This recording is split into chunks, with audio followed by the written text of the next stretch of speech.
Hindi lang doble kundi hanggang 10 beses na higit pa umano ang patong sa pasahe ng mga nangongontratang taxi driver na nasa kote sa NAIA. Nakatutok si Marisol Abduraman. Boss, Terminal 3, magkano po? 300? Di pwede metro? Ito ang aktwal na transaksyon sa pagitan ng isang taxi driver at ng nagpanggap na pasahero.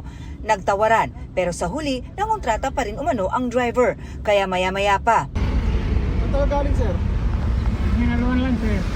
Hinaluan. Naka-metro po ba kayo? Hiningi ng lisensya at inimbestigahan ang driver. At hindi lang isa, kundi 11 taxi driver ang nahuling nangungontrata sa operasyon kahapon ng PNP Aviation Security Group, NNIC at LTO. True enough, napatunayan namin na mayroon talagang contracting beyond doon sa standard na supposed meter. Nanganganing mabawi ang kanilang temporary operators permits mula sa LTO. Once they will still do the same violations, so subject for revocation of license and franchise po ito. Sa investigasyon ng ABSI Group, hindi lang doble ang sinisingil ng mga nangungontratang taxi driver sa mga pasahero. Minsan, umaabot para ito sa mahigit 10 times na mas mahal sa regular rate.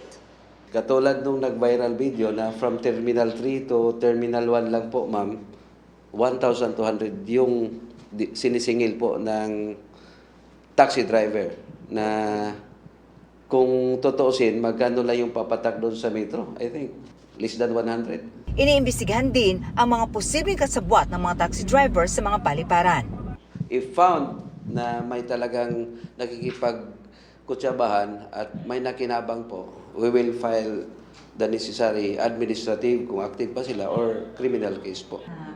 Para sa GMA Integrated News, Marisol Abduraman, nakatuto 24 oras.